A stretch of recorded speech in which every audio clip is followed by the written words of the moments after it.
I'm back with another video, and in today's video I'm going to show you how to delete Amazon account. For that, first of all, open up your Amazon app on your phone.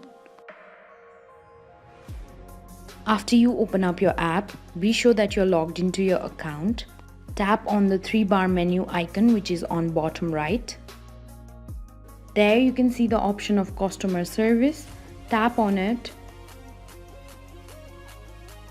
Go to login, address, security and privacy. Select login and security. There you can see the option of close my account. Tap on it.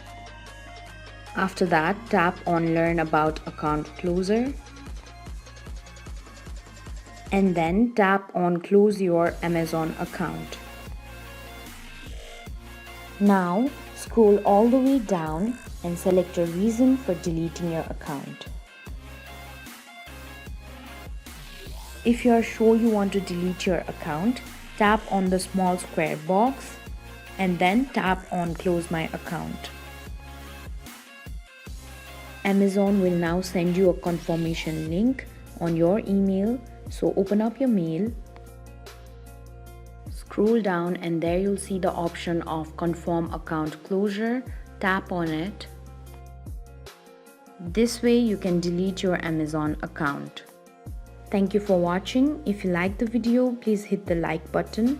If you want to see more tutorial videos, hit the subscribe button, and if you have something to say, please leave a comment.